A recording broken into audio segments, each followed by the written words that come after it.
Hello and welcome back to Dorm Radio Gamescast. Look, it's been one of those episodes. We had a couple of misfires on the way here, but that's because we got a big night planned. Because it's none other than our very own Brett's birthday. And he's Which, dying. of course, his present is that he gets to order us around to answer his questions. That's the gift that we do.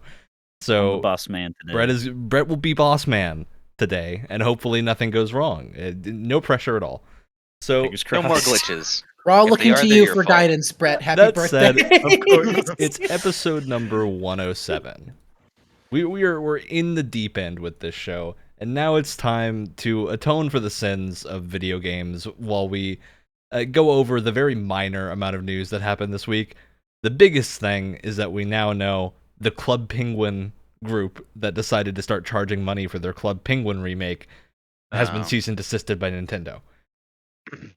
Not Nintendo. Not Nintendo, Disney. I was gonna say that's a twist. That's a be a plot twist. I didn't know they could do that. Top 10 anime betrayals right there.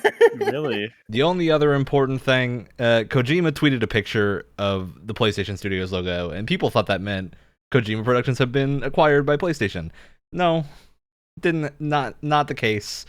Just means he passed by there on a walk or something. I mean, Kojima, I think people look at Kojima's Twitter, and if you don't normally go on his Twitter a decent amount, you're not gonna expect the fact that he'll just tweet whatever he thinks about. You'll get posters for like random 90s movies. You'll get crazy art from Yoji Shinkawa. You'll get some stuff that just like pops up there. If you took meaning into everything Kojima posted, we would be in the biggest ARG that anyone has ever produced. Exactly, yeah. The man, much like a normal person, just kind of posts whatever he's doing at the time, if he feels like it. He'd probably playing Ghost of Tsushima or something and posted, hey, Sony Studios banner, let's post that. Yeah. They did a good one with this one. Do I just give them And a this is picture? where I protect us in the odd case that it turns out they were acquired by Sony, and this is just him covering. This is where I say that's always a possibility. So that's There you Weren't have we it. talking We were about this- technically right, no matter Weren't the Yeah. case. we're Weren't we technically talking right about either this way. exact thing a couple weeks ago? Yes. We were talking about acquisitions, and we were like, "Oh, Sony and." We and, literally, that 100% exactly what we said.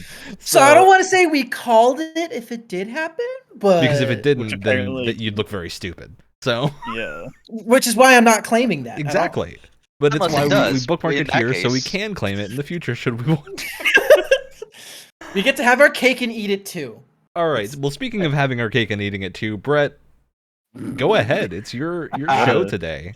What a segue. Well, also, I think it's worth pointing out that this episode was planned like 2 weeks ago or something, and then like I was like, oh man, my birthday falls on a Sunday. That's crazy. Well, all right, this works. Yep. This was a complete coincidence. Exactly, yeah, but it works out well. I'm sure had this not been my birthday, almost nothing would have changed. But so we're what this is 107. We're 107 episodes of the normal non-themed podcast down the drain here. I mean, this is like we've set up quite the lineage for ourselves of at That's least a legacy. yeah, it's a legacy. It's about family, Wyatt. That's what's so powerful about it. But if you've been sitting here for if you've been sitting here, for that entire long haul, with at least 2 or 3 of us, some mixing and matching around for certain episodes depending on who's here. Sometimes, some of us we have opinions, and what they say about opinions is that, well, they're based on facts and experiences, obviously, is what people say about Believe it opinions. if they're based. They're That's right, based. I would stop, too. Unless they're not mine, in which case Yeah. they're It's wrong. like they're all wrong unless they're yours. Exactly. But legitimately, because I think about this often, because I am that kind of person, which is to say very unfun at parties, where I just kind of think like, man, why do I think this? Why is there the joke that every single episode Wyatt and I have to find some reason to disagree on something that is it a joke? Is it real? Are there real, actual like Yes. references? No, it's all Behind those written. We things. have like a team of scriptwriters for the show. Yeah. Mhm, Obviously. exactly. This is all a Um, character that I put up. I Mhm. not creative enough to come up with those funny Brett openings. and I tell have me this. who's Brett playing and the I heel. have this entire God. 5-season character arc that we go Exactly, through yeah. together. You guys are not gonna Um, believe the next heel turn. Oh, I can't wait. But as always with jokes, the thing you're supposed to do with them more than anything is analyze them and dig really deep down into them to the point where they are no longer funny at all. 100% correct. Of course. So and for me at least, I full disclosure, Ryan and I asked that everyone took notes for this episode because we wanted to make sure we organized our thoughts. So if we sound like we're reading off of our documents, it's probably because we are. I know I'm definitely And at the guilty same of that. time, I did because also I am. ask Brett to come up with questions and not tell us. So Yes. there will be Oh. a point where the show breaks down. I am sure. Just wait for it. It's It's- gonna Who's be ready yeah, for some hot and steamy dead air? All I need to do is We're- open my mouth and the whole thing goes sideways. we're gonna go down the rabbit hole tonight, folks. So yeah, why, for example, do Ryan and I find ourselves at each other's throats all the time? Why do Ryan and I find ourselves agreeing on the stupidest stuff all the time? Well, that's what I'm here to find out. Disclaimer: we might not actually find out. What made us into the gamers written in elite speak we are today? What makes us so stubborn in our opinions of what the current climate of games is? This is going to be, like I said, we're going to go as far deep down into our psyches as we can. We're not actually going to do that, but if you want to take it that seriously, you're encouraged. Yeah, I would love to. 100%. You got to Get get a people PowerPoint of hooked into the oranges, Brett. episode. I'm gonna do this. Exactly. You got to get them hooked. So, like Ryan said, I've come up with a few questions. They're not numbered, so I never actually counted how many there were because this is just a very stream of consciousness thing. This is going to be a very stream of consciousness stream. But let's start out at the beginning. Let's start out with what our gaming/media climate was during our formative years. What were our first consoles? How were our parents' attitudes towards video games? What were our hometowns like concerning games and media? So I don't want to steal the show immediately because I'd like to kind of leave the floor open, but just for, an example, something like that. I know for me, when I was a kid, it was very, very strange looking back on it now, especially now that I know so many like-minded people. But in my hometown, I felt like I was the only kid who even liked Star Wars after like elementary school. And it was Wow. just super strange to be like the only person that cared about anything science fiction besides like my teachers who would be like, "Oh, whoa, isn't Darth Vader cool?" And I'd be like, "Yes, but I'm getting beaten up at recess. Help!" Oh, no. That did not actually happen. I'm joking. But because of that, that same kind of thing went into video games where everyone else for the longest time was just like, "Oh, Black Ops just came out last night, but I stayed up all night last night. I've already maxed out Prestige. I've finished the game." on all the golden guns. Exactly. And it's like, okay, of course it's 5th grade, so, everybody's going to be like completely just like dogpiling on each other about how, no, I did that too, but I did faster than you did. And nobody did. They're all lying, but they're all kids. I can't believe 5th Yep. graders didn't even touch grass back then. My Oh, no. Don't you worry. Not a grace in sight. Nope. Not a Um, single blade. So yeah, and again, on the parents thing, I know I was one of those kids that my mom and dad were super super conservative when it came to games. Not that like they were the like sign of the beast or something like that, but that they were just like, "Oh man, I don't want my son shooting at people or whatever." A more reasonable degree, something like that. So I like I said, I want to open the floor after my little mini tirade to be followed up by more interjections and further tirading later. What do you guys have to say about this first little Brett, I got a subtopic on your tirade for you. formative years? Because I think, weirdly enough, my setup growing up was almost the inverse of yours. Where I grew up surrounded by nerds. I was in Little Nerd Town, which is funny because it was a very small town, right?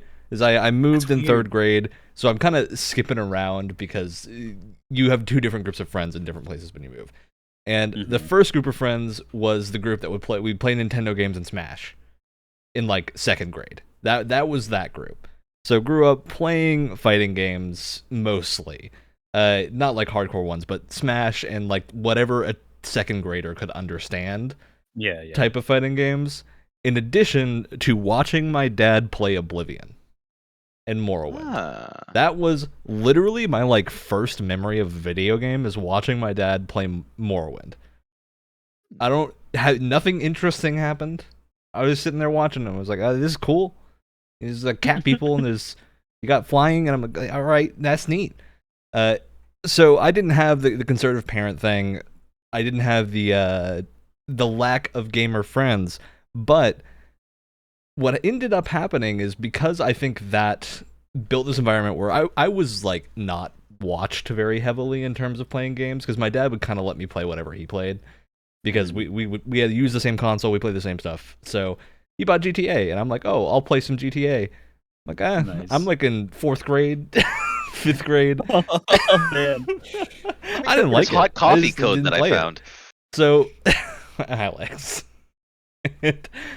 Weirdly enough, I think being one of the kids whose parents were okay with Call of Duty and whatnot pushed me away from those types of games, because I just never really got it. I was like, all right, I'd rather go do something that I don't hear about in real life ever. You know, let's go be Mario and jump around.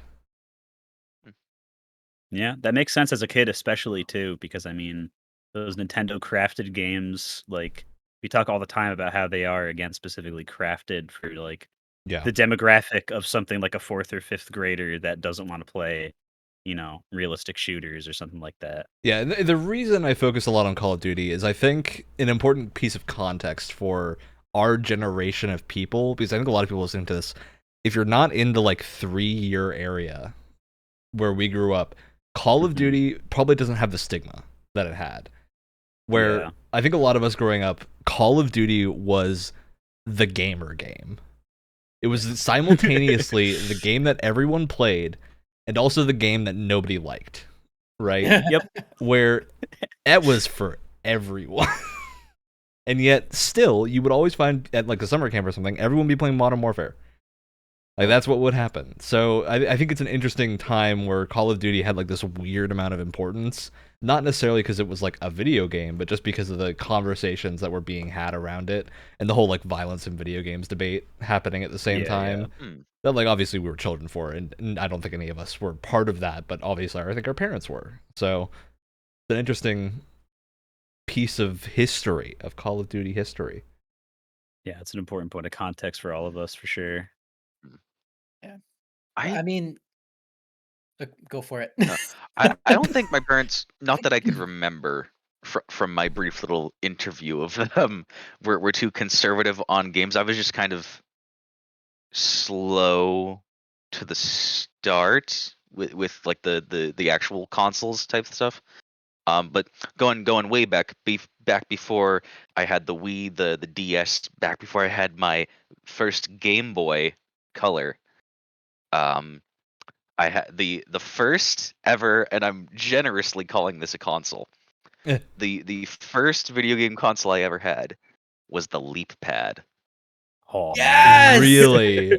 Yes! Let's go! And I'm absolutely calling that a video game because it made books interactive. We had the Incredibles book in my household, and it was awesome. Yes. It was awesome. It's so. I played the Scooby-Doo book on that thing until it broke. Yeah, I'm jealous, Alex. I grab one.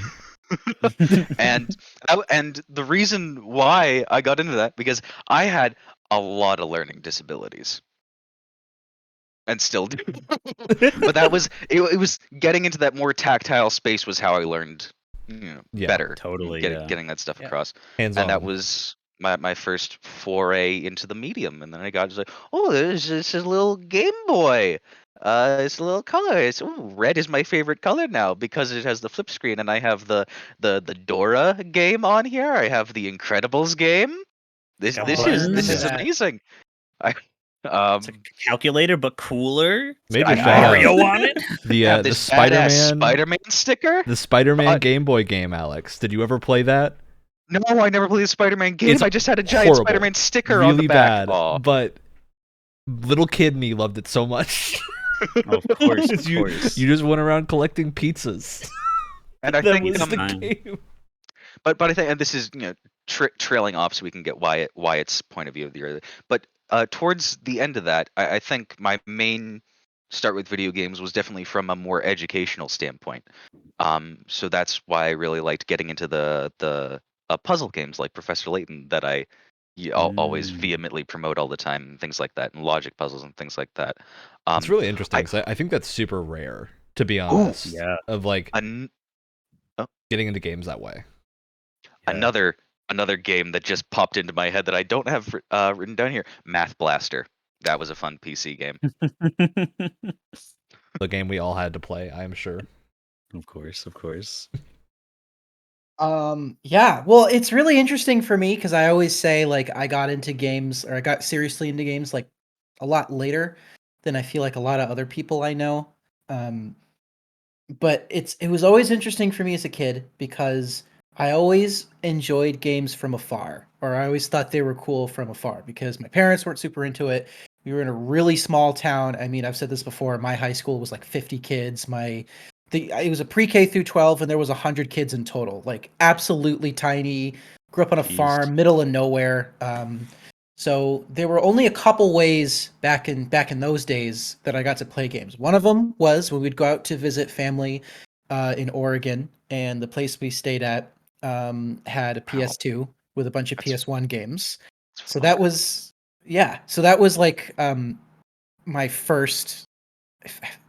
Because again, it's like it all comes from these different sources of like admiring it from afar. So I had a really hard time remembering like specifically what was the first. But I think the first memory that I have is picking up a PS2 controller and playing that PS1 Spider-Man game for the first time and not knowing how to swing on a web. So I would just jump off the first building.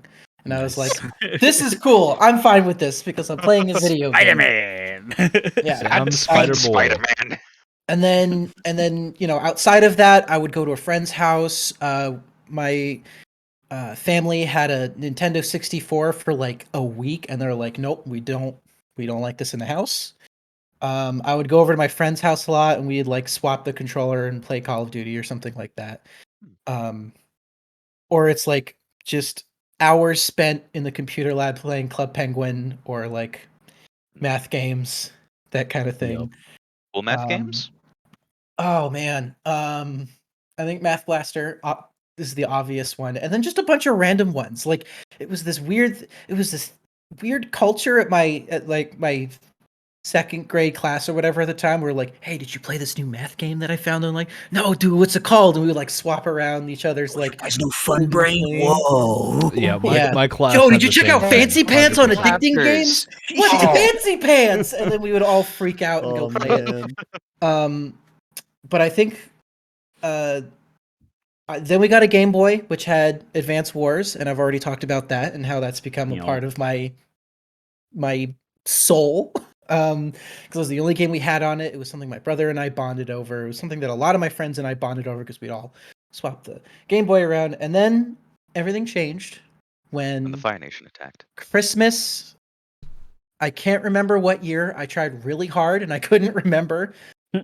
I was a young lad, and for Christmas I got an Xbox 360 with Halo ODST and Lego Batman. My man. And that was it. That was the moment where I was like, yeah, I'm a gamer.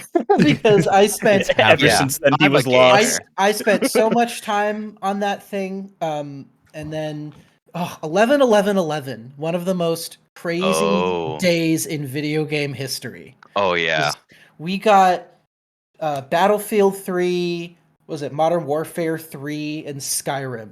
Yeah. All on the same day. It was insane. And then a little while later, I built my first PC with my uncle, and that introduced me to PC gaming.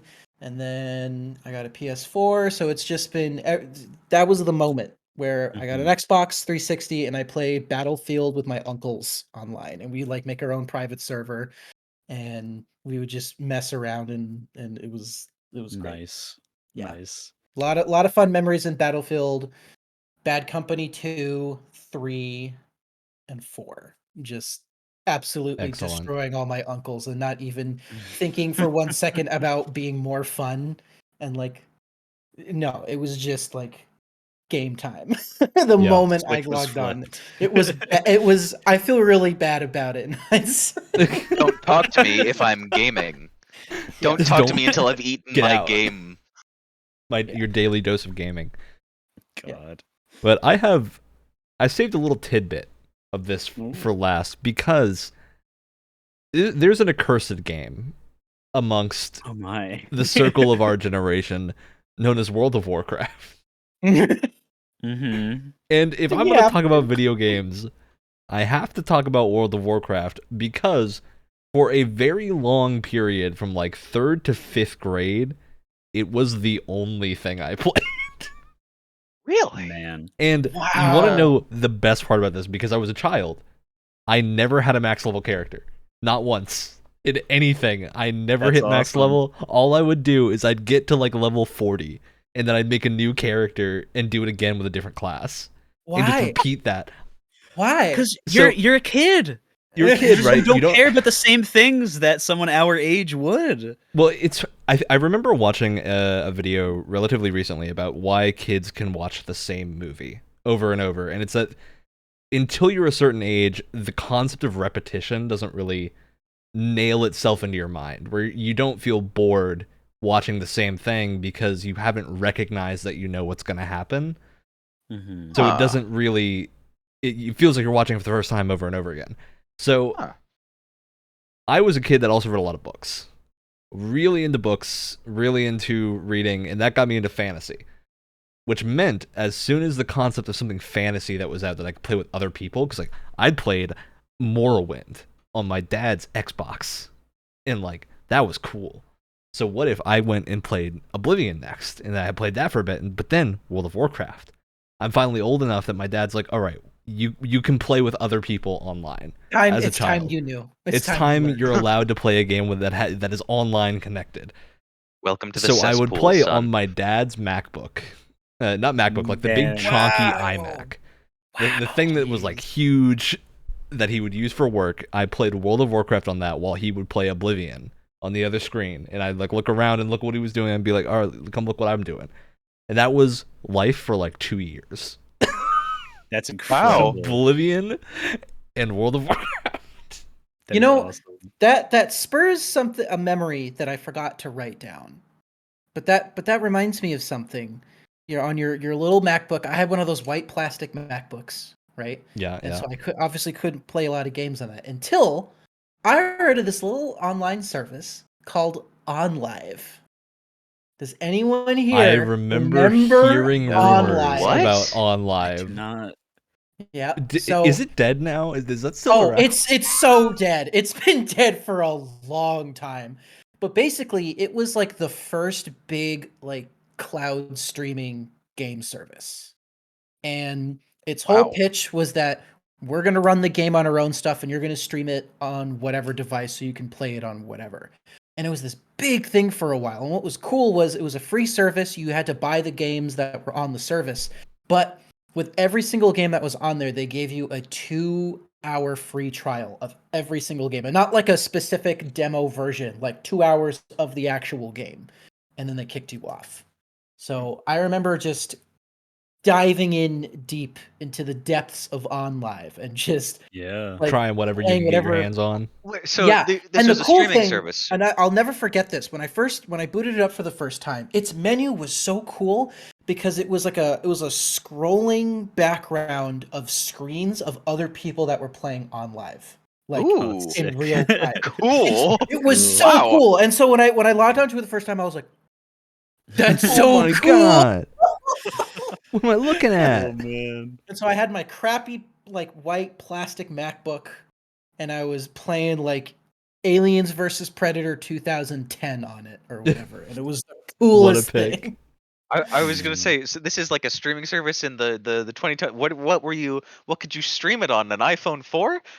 No, it was a little. Well, I think they were planning on doing it for mobile. I think they even had their own little like console that you could buy. I with, can't like, confirm. the OnLive OnLive controller. was their teams behind the cloud service system were acquired by Sony in 2015.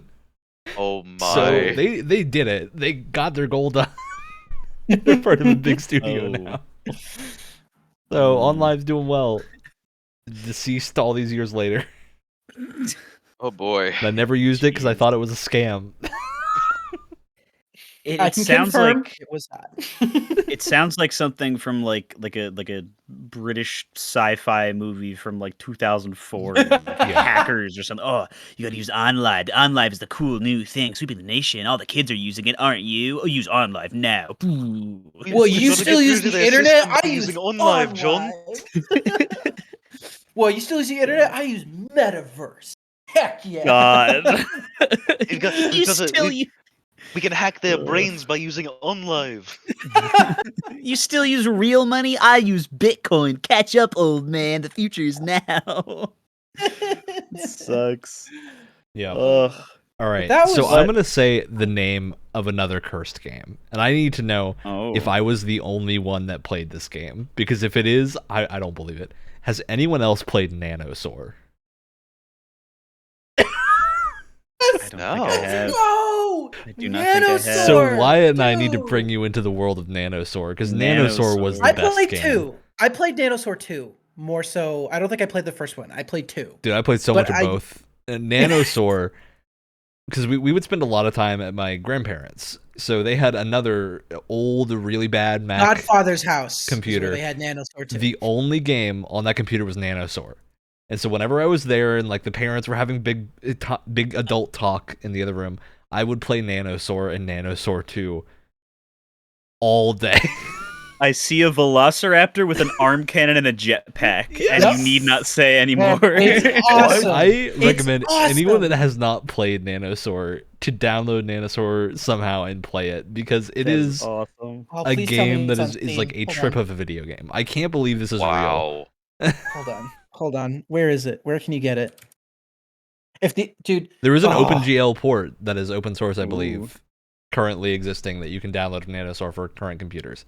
because I don't know if the first game had it, but the second game had like split screen competitive multiplayer. And my Nanosaur was, brother and I like, played that all A the time. way better game than it had any right to be. When you Yeah, double it jump, was you do a cool. little flip.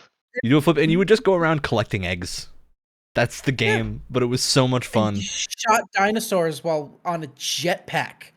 Yep. It's amazing. See fan art in crayon. That's when you know. And what I love, that is when the you know. billing point for Nanosaur 2 is that it's a continuation of the story of Nanosaur, and I just love that sentence so The much. story that. of Nanosaur. Yeah, it's a game that Nanosaur is extremely fun to play for it being just like a doofy little weird game. Who developed these games? That's a good question.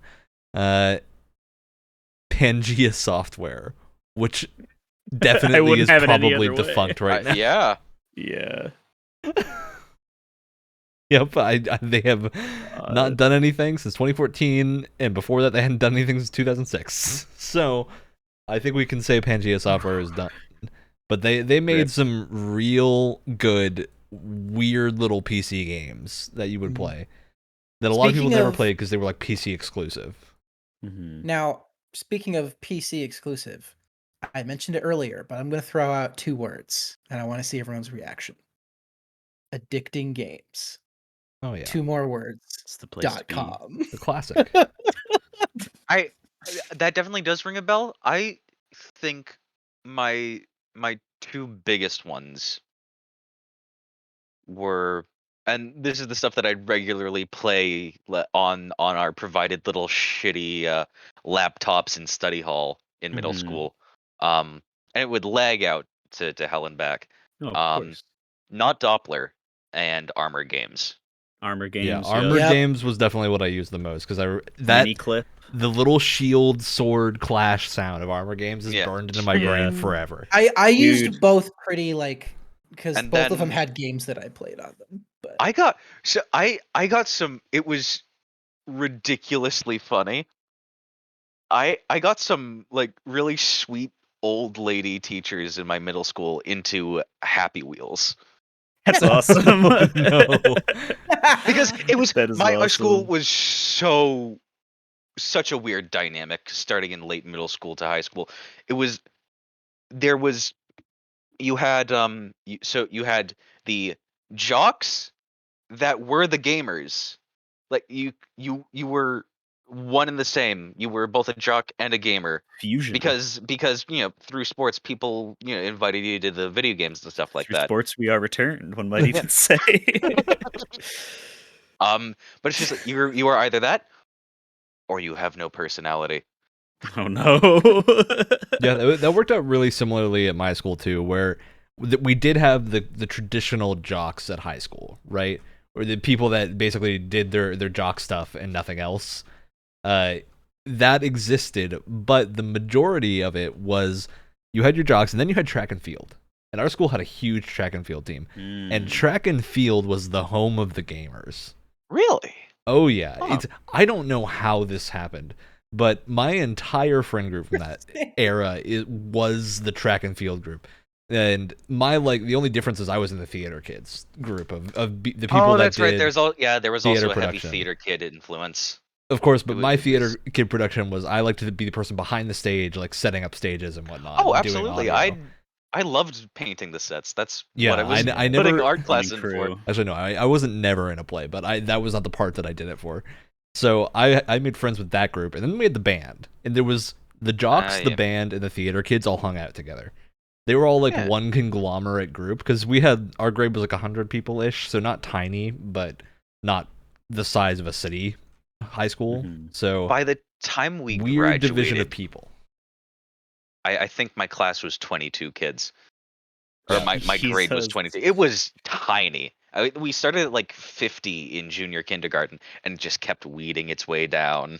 My God. And I think I it can was beat that, it was though. a very small selection of people who were there from like HATS, which is the 3-year-old program. It was me, Sarah. Having a real count out there. It was yeah, it was just like 5 people who were there through the entire program. It's like I guess we have this, and then we got the choice between a mug, a lamp, or a rocking chair at graduation.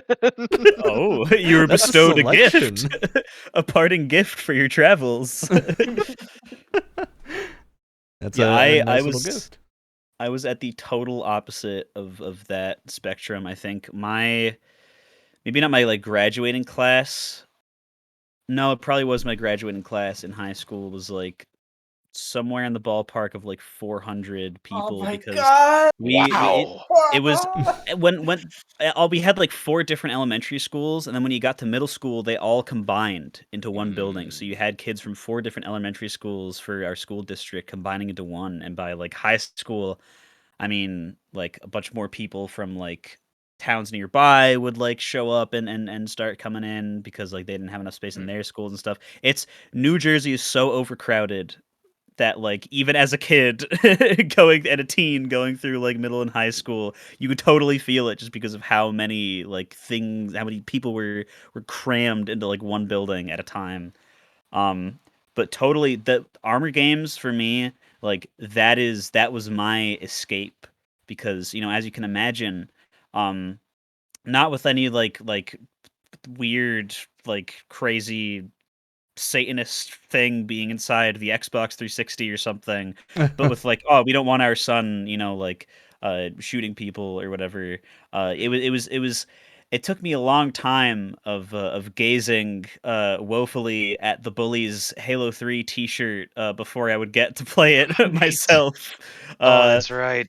But Armor Games had a game on it called Raze, Raze, and this was the coolest Best thing. 2D shooter.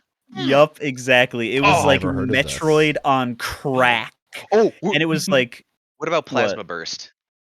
I have no. I don't even. But I'm seeing red right now. I don't know what anything else is.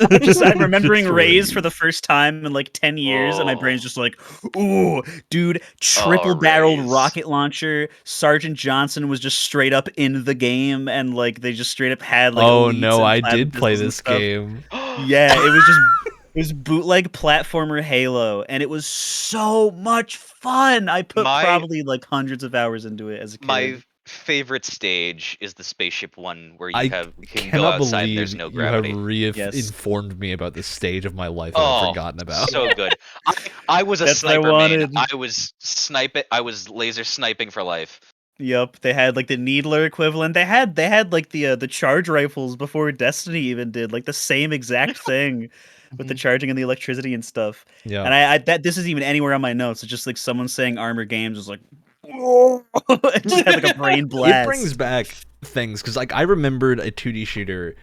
I could not remember the name. I was like, oh yeah, it had the futuristic thing, and you could play with your friends, and like you'd all fight each other. And Raze, being that game, has brought back the flashes. Yep, it's insane. I remember this experience viscerally now.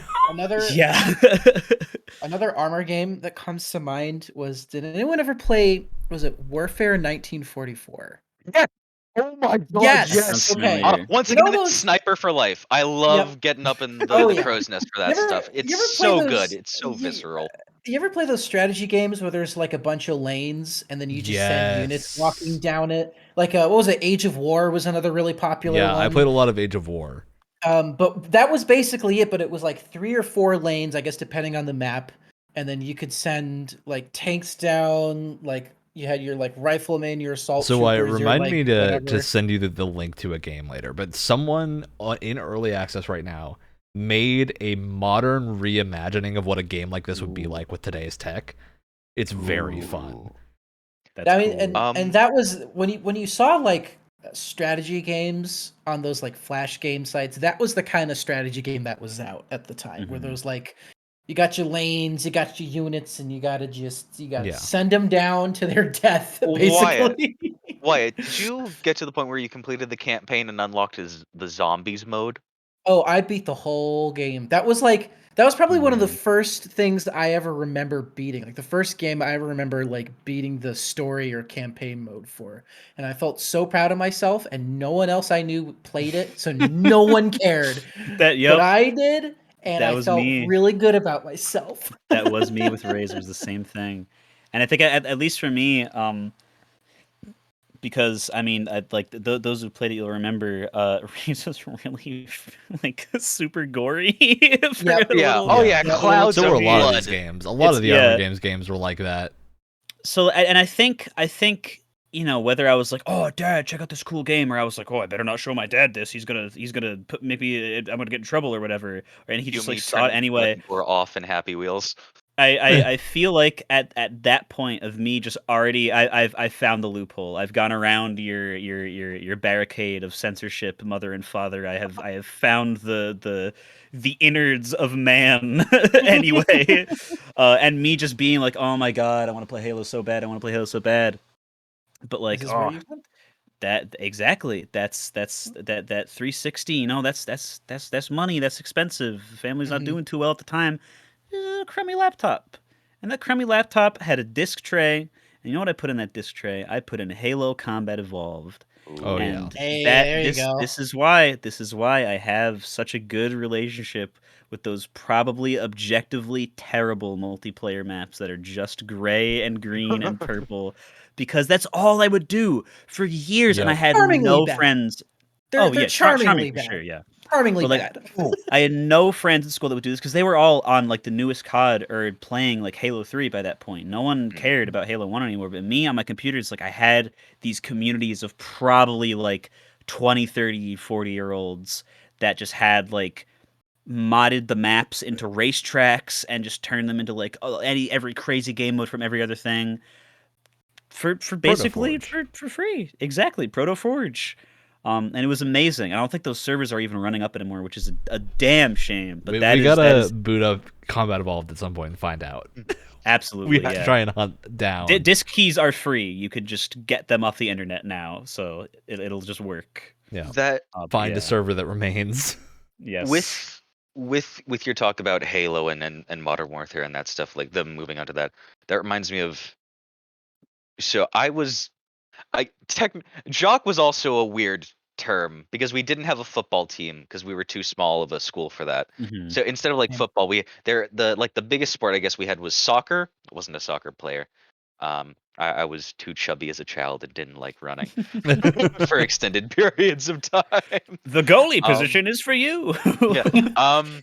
But that brings up a whole other story that I have to talk about after the podcast because it has nothing to do with this.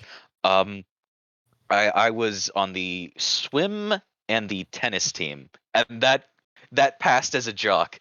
I mean, yeah. You're in the archetype, yeah. Yeah. You're in but that group now. like through that stuff, I was invited over. We had plenty of like after practice house parties and things like that, and I was introduced to the Xbox console. And this is like my first. So this is like one of those big consoles, and this is me. Like after I've had the Wii for a little bit, but I've still mainly been doing DS and Game Boy games and things like that. And it's booted up by my friends in their cool tricked out gamer pad basement, with the big stereo speakers on the side Yeah. hanging from Yeah. the wall and the ceiling. And it's booted up, and immediately I get nauseous and throw up. Oh no! As This is soon where as the we motion start. sickness begins. Yep. Your And it's on the story. Xbox, and it was doing like either a Call of Duty game or Halo, and my brain could not handle it at all. Damn. And I've gone Unfortunate. back to their house, and they've, bless their hearts, forgiven me for throwing up on their carpet 3 times. Oh, that's Um, rough.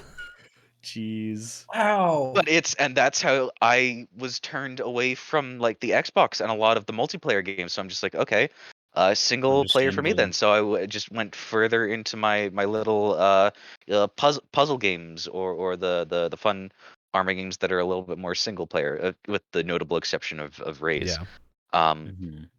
There was that, and that sort of gets into how. And then I was doing the computer games like Skyrim, single player, things like that. Was filling my love of fantasy for a very good long time. Yeah, that And makes then that makes a lot of things more clear. yeah, and then we get into the more high school times, when it's like, okay, I'm starting to get a feel for what I want to do. I'm definitely more into art. I'm noticing visuals for things a lot more. Um, and Sony and PlayStation were putting a lot of what I deemed in my little high schooler head as visually impressive games. I'm just like, Yeah. you know what? That'd be cool. I've been playing Skyrim for a while, and there's a PlayStation bundle where I'll get Uncharted 4. It's the whole Uncharted digital collection of 1 through 3. And it also comes with Fallout 4, which is the new game from the hit studio Bethesda. Wow. And wow, not only that, my birthday's coming up, and I also am undergoing a lot of neurological problems where I have to do a there was some sleep study that I had to be a part of where I Mm. had to stay up the entire night beforehand. So I'm Oh just my like, God. you know what I'm gonna do?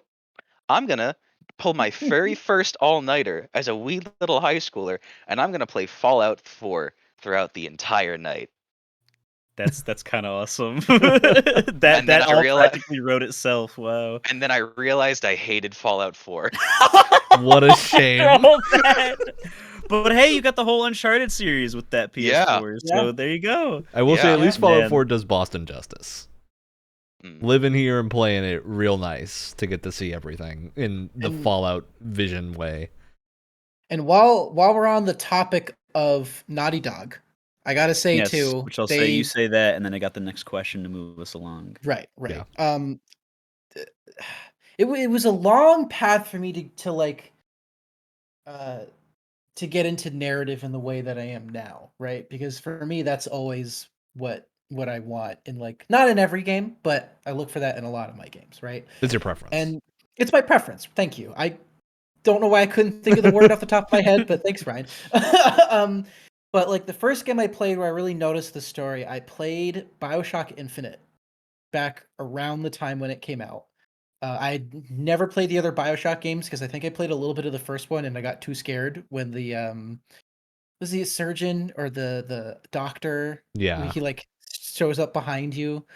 Scared the crap out of me, so I didn't play the other ones. But I played Infinite and I was like, oh wow, this world is like really cool. I want to learn, I want to know more about it. I want to like, who are these characters? And it kind of got my brain going. And it wasn't until uh Last of Us, the original Last of Us, where I was like, holy crap, like storytelling, video games, characters, just it all kind of No meshed for way. me. And it was my mind was blown. It's why I have such a love for that game and that company and the games that they make, is because it's I found my love of narrative like in that moment.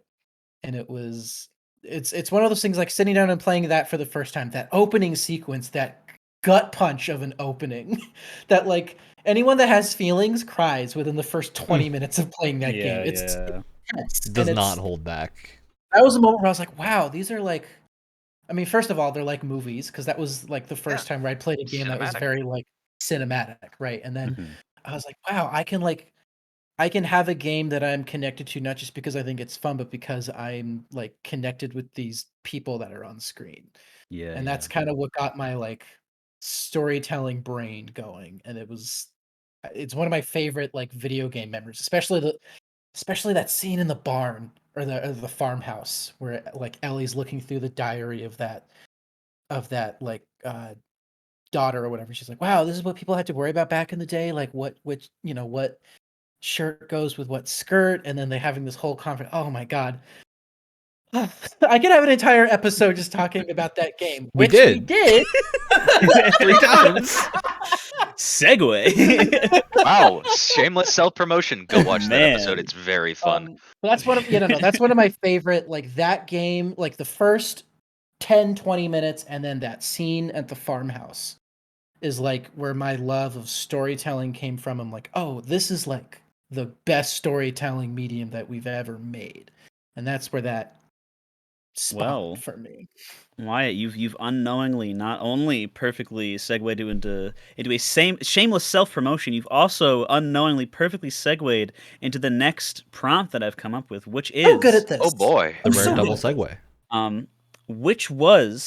what was your first game that you remember absolutely loving? Can you remember why you loved it so much as a kid, and do you still love it today? Now I know this could very easily result in some repeats with the advanced warses and whatnot. So I mean we could talk about those again, but for like shorter, or just like come up with a new one you haven't talked about before. I will start because I don't think I've gushed enough about just how much of a masterpiece Mario Galaxy is. Because my Mm. God, the Wii was my first console before I got the 360, and after I got the laptop, there was a little bit of in between time there where all I would play was Wii Sports, Wii Party, and Super Mario Galaxy. And by God, it still holds up today.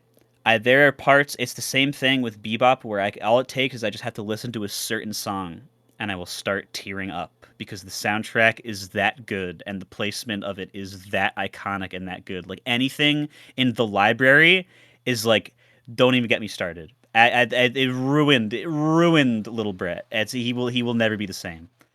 Uh, I'd like, and it's even to this day, I'm not really that big of a fan of Mario, but it's so different from every other 3D Mario platformer game with just like those themes of space, the soundtrack kind of like making you feel like you're in this big, vast like environment, even though you're just confined to like orbs and moving platforms and stuff, and just that theme of like traveling across the galaxy and stuff.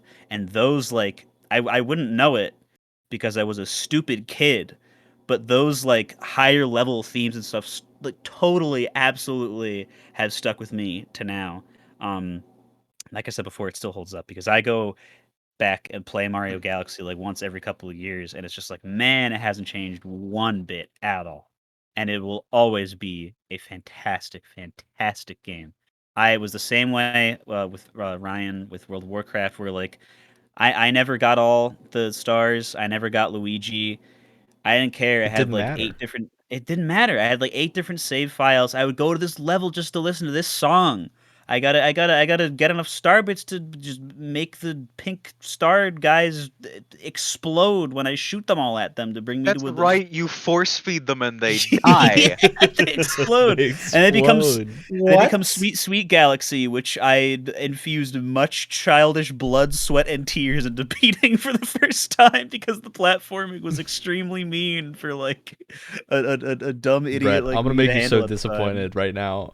I Yeah. have Super Mario Galaxy in my Switch, loaded, Oh, ready to go, man. and I have never played Get it. it for the Switch? Oh no! Because I have the All-Star Collection. I got the All-Star Collection physical. So I have a copy of that game. Because I was like, oh, I'm going to go through, start with 64, then do Sunshine. Because I'd never played Sunshine. I'd never played Galaxy. Despite owning both of the consoles that they were on. I didn't have an Man. N64, but I'd played the DS version of Mario 64. So Remember the day where you could still buy the All-Star Collection? Remember those days? That was so long ago and for such a short So time. long ago. I forgot that game was time limited. It's very stupid. All right.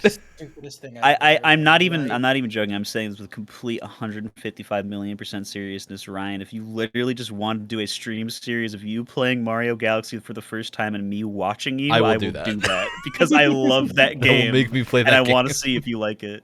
Yeah. But yeah, what was the first game, or just a game from this era of your formative years that you really gelled with and you still love today to that extent? I mean, I've talked about Advance Wars.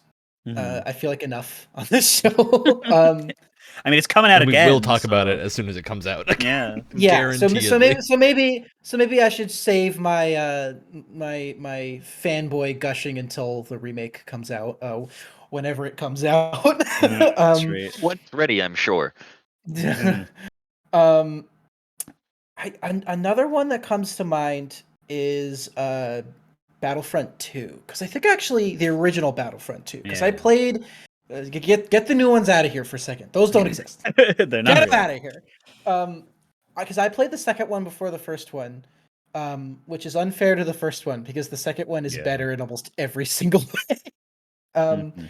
But I mean, 4-player, like 4-player split screen on like Geonosis and like just us like bathing in the Star Warsiness and Yep. and just Dude, being able to do the weird little Strider things on Geonosis, those like Yep. dumb little Strider robots that you see in like 2 shots in the movie were super fun. are those the one with like the wheels on either side and they're No, shooting the thing out with missiles? like the big spindly legs that do nothing. They just kind of walk Oh! around. They're like giant spider bots. yeah. Yeah. But they're yeah, big. yeah. They're like straight rods, so they look really dumb. We Yes. just we pick all of our favorite characters and we were like, oh, you got to play the Jedi this time, because it would like assign Yeah. who got to play Mhm. what. Oh, and just like everyone was like, oh, we need more people at this command post or whatever, and we would all start running over. It just Mhm. so many good. It was another one of those things where like my brother and I would bond over. It was like one of the few things where we didn't fight that much while we were playing because we were just having fun playing with shows. One of the few times during our childhood where we weren't bickering back and forth at each other, which is what makes it so. One of those things Yup. is really special. It's like, oh, this person that just I never got along with for an hour while we were at my friend's house. We could just play and not just bicker with each other. Yeah. Yep. All right, Brett. Mhm. You want to know how you're making me feel tonight? Yeah. Simple and clean. It's the way you're making me feel Oh, tonight. Man, Because Coachella? Did someone say Coachella? there is a little Ugh. franchise that just got a sequel announced, Kingdom Hearts 4's coming, that I grew up on. And Kingdom Hearts is an interesting series for many reasons, but Kingdom Hearts 2. Kingdom Hearts 2 is the perfect video game. It's like the childhood maker for a lot of Will people. always be the perfect video game. And nothing can take that away. Because when you start as silly little Roxas and run around the dumb little town, as a child, that is the most fun I've ever had playing a game. just not knowing what's going on and being like, why am I skateboarding around? I don't care. It's fun. And then you learn, oh no, it's totally, completely you can't understand what at all is happening in that game as a child. Like, And then your character especially dies. as a No more, child. please. No, your character doesn't die. He's fine, but he was never alive in the first place. So what's it really? What? Look, Roxas is interesting. All right. So Kingdom Hearts 2, you have the whole false start. Incredible bit for a kid. This is a super It's like boss. Metal Gear Solid 2.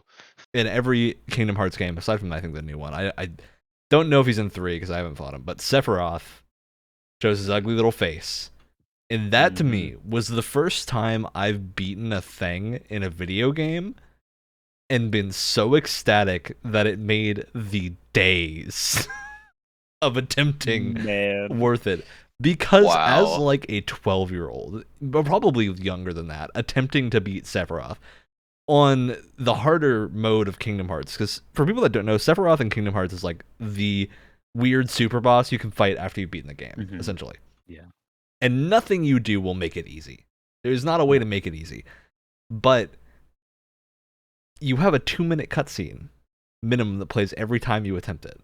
Oh, so no. every time and you can't skip cutscenes in Kingdom Hearts 2, the original. Oh, no. So every time he beats you, and there are 2 phases to this fight, and you have to beat both phases at one time. And he'll zoom out and then go become Ultra Sephiroth or whatever. And you have this massive just ray of trash happening everywhere. As a child, incredible boss fight. One of the coolest things I've done. And That feels like a moment, shut up and kick my ass moment.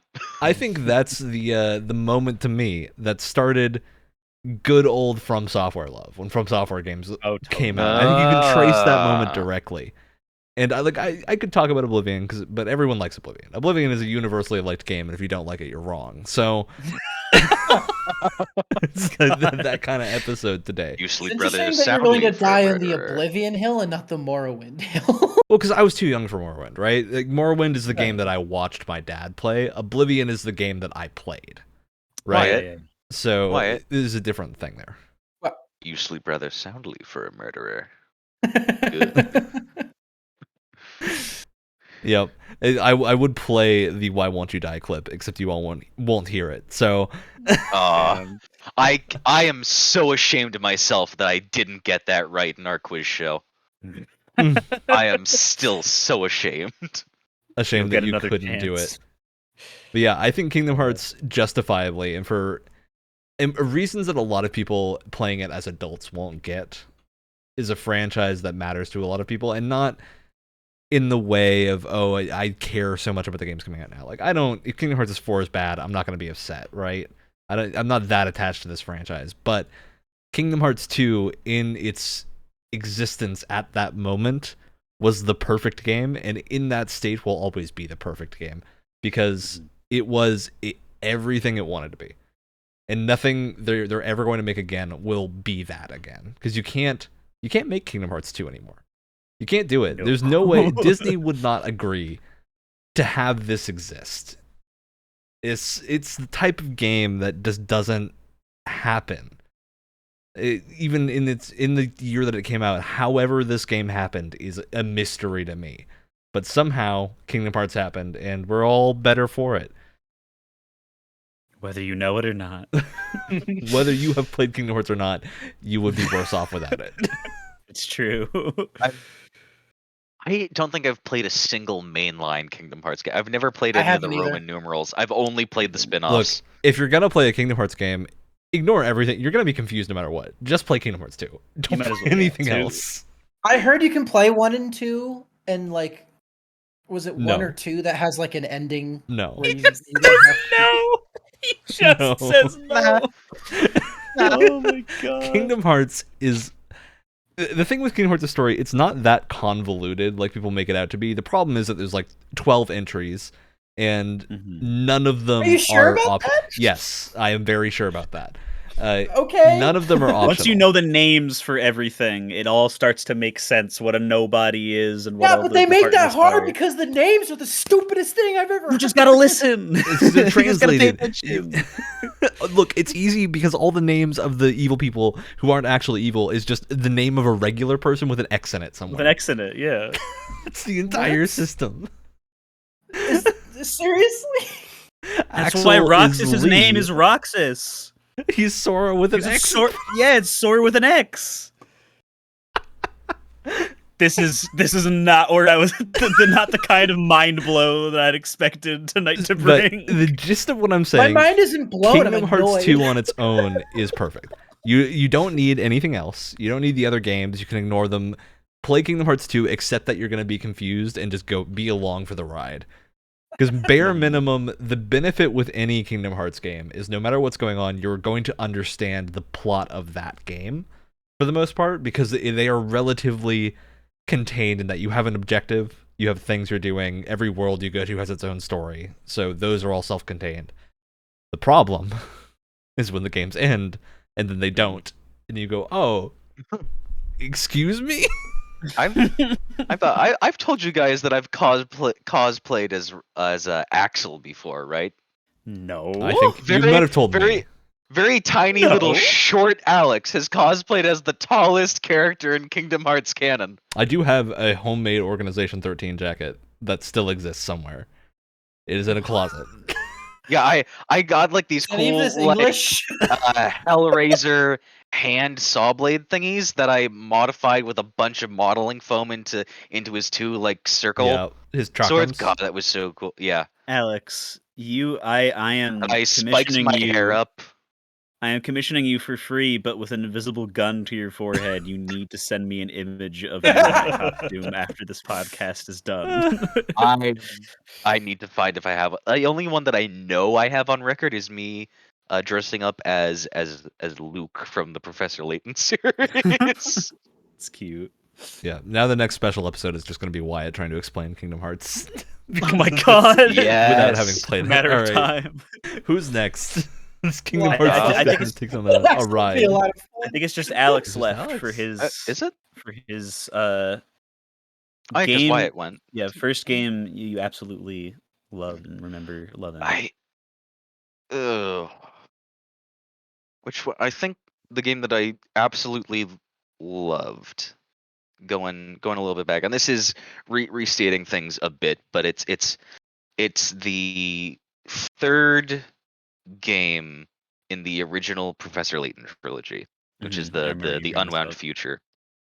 The first game I ever played ended up being the first game that happens in chronological order. So that was a pretty good entry for me to start on. Yeah. That was the last Spectre, or the Spectre's flute, if you got the European version like me. And, Pal. yeah. So there was that one, and then I didn't, and then I played all of the original trilogy in order before I got to like the 3DS ones, because the second game in the second trilogy was for the 3DS, and it went on like that. So first game chronologically, and then Curious Village, Diabolical Box, which is really close. Sounds diabolical. Yeah. But then it's Unwound Future, which they Jesus. sneak, and it's I say sneak. It's really the story is right there in your face, but it's such good writing, because that's 85% of what the game is writing, and then there's puzzles in between, and it's because so the writing has to be good for it to be a good game, Yeah. and it's so quality. Even little like Unwound Future is where they had the least cheesiest writing, and they took the story as seriously as it needed to be without it feeling overbearing. And just everything has this fantastic full orchestral score to it going on. When it's needed, it's other times it's like just this quaint little violin, flute, piano. organ if we're feeling a little snazzy. daring, a Ooh. little snazzy. If there's a villain, there's gonna be organ Is in there that a somewhere. dash of Organ's fine. Castlevania in my late? Oh dear. What is a man? A miserable Miserable pile is of a pile of secrets. secrets. God. But oh wow. And I've been playing the game for a really long stretch of time straight one night, and I finally finish it after getting it, like all the twists are revealed. You get to the final cutscene, and I'm not gonna spoil it for just in case. Yeah. But they always have a take on the exact same song for each end credits of each Professor Layton game, and it hits so much harder because you know that is the end of the story. Yeah. There's it, almost everything is like tied up to the point where it's just like they don't sequel bait, but they hint at the future for characters being like their story doesn't end here. This story ends here, but their life goes on, type of thing. And it was really moving with that sort of theme of life goes on. The clock keeps ticking, day night um type thing. Um and that was the first video game that got me to cry. That sounds like a recipe for exactly that. Yeah. Jeez. And it's just this couldn't be more beautiful. Yeah. And there's somewhere in the game a character named Sloppy Joe who gives you the hint tutorial type thingy. Or That's like- something He's the like cherry that. on top. He's That's the perfect. sloppy Joe on top. Yeah. Oh my god. Wonderful name. Yeah. They knew what All they were right. doing. Well, we did that. These are all wonderful games that we have fond memories with. And let's not go to something we don't have fond memories with, but let's go to the opposite.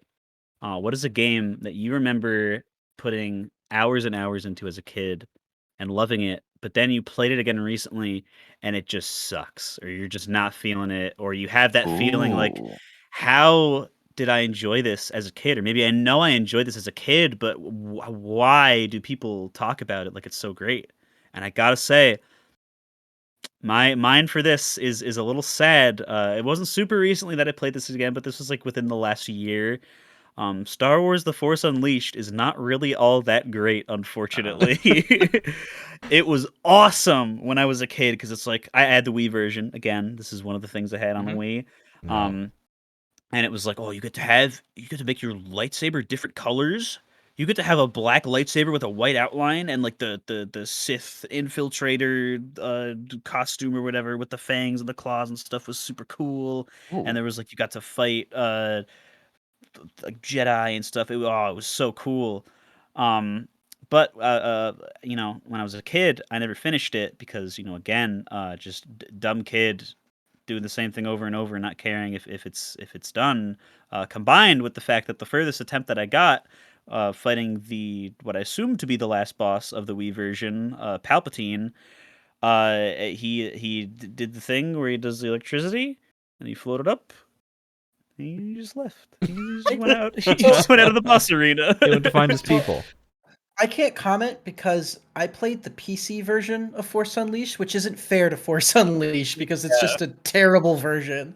I did not enjoy my time with it, but again, that's the PC version. It's kind of like playing the PC version of Arkham Knight. It's just not fair. I've heard. I do but remember then- loving then- the 360 version just because I would spend all the time in the hangar with the stormtroopers and just use the force powers. And literally all I did. which I don't know that I ever beat the game. Which is where this goes to next, because the version that I played was the version on EA Play Game Pass, which is the 360 version. Mm.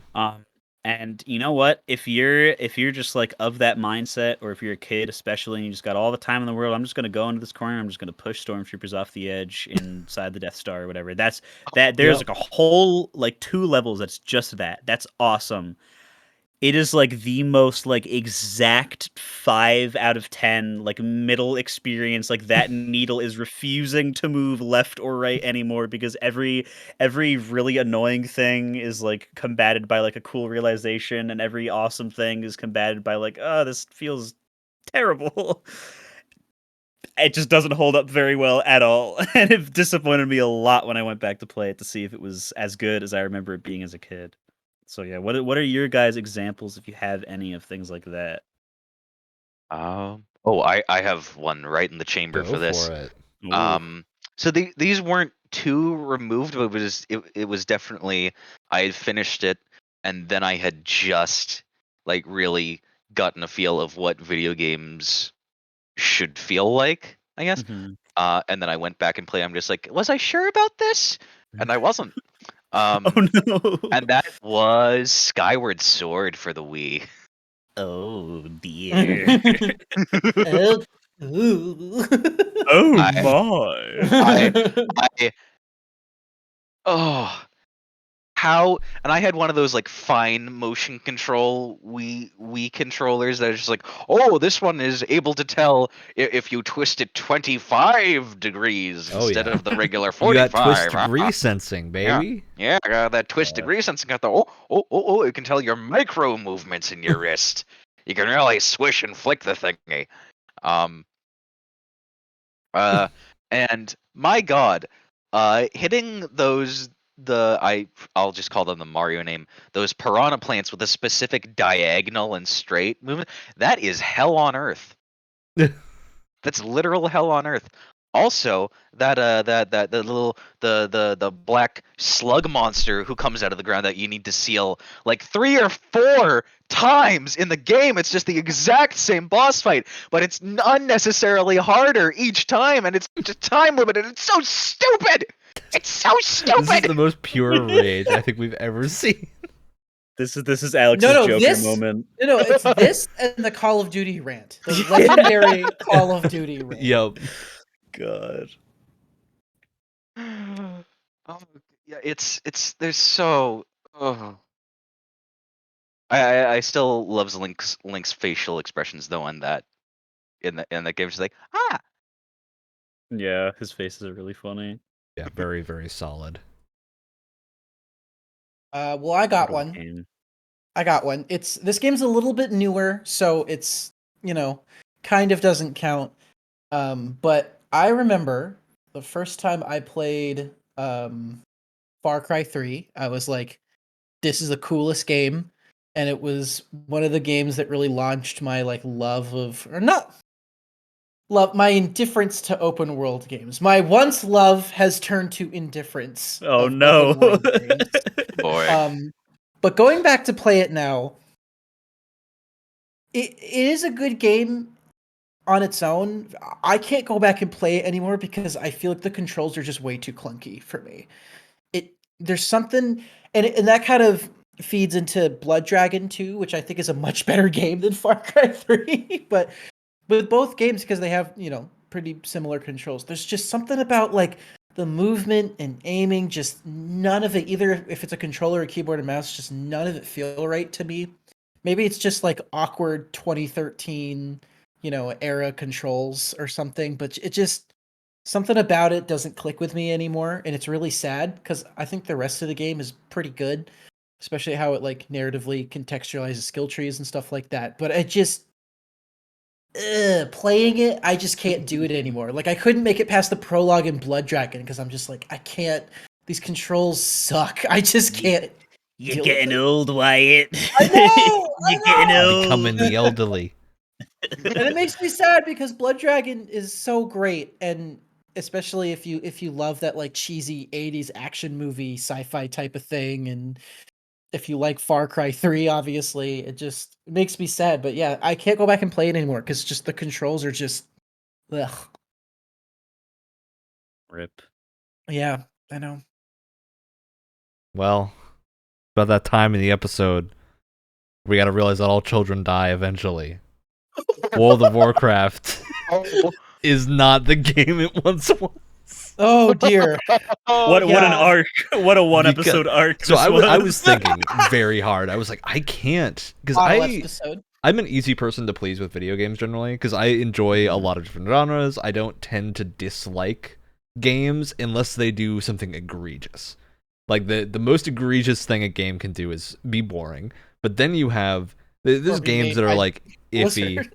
There's games that have bad decisions, but sometimes I think most games that are like actively bad often stray into so bad it's good territory, where you'll enjoy the experience regardless, so long as you didn't pay like full price for it or something. But Yeah. to me, World of Warcraft, I think, is the one example of a game that I religiously played, like constantly played that game so much. I think the only other game that I've played as much as World of Warcraft is League of Legends, and that's a different beast entirely. Oh no. But with World of Warcraft, going back to play that game now, you just realize I don't actually think it's Blizzard's fault. First of all, Wow. Okay. I don't. Hot take. Well, I think it's the production. The fault lies with the people that have decided World of Warcraft needed to last this long. Yeah. That's the problem. It's a game that like is built on a foundation over a decade and a half old at this point, right? It's so aged that you can just feel the engine groaning whenever you do things, and there's so many things that are just tedious to do. And then the big thing happened. I went back to play World of Warcraft in high school, and there was a cash shop in the store, and a bunch of the mounts were just the coolest mounts in the game. And you know what happens when the coolest mounts in your game that you can see somewhere as a new player are in your cash shop? Did you get your parents' credit card? You have nothing to chase.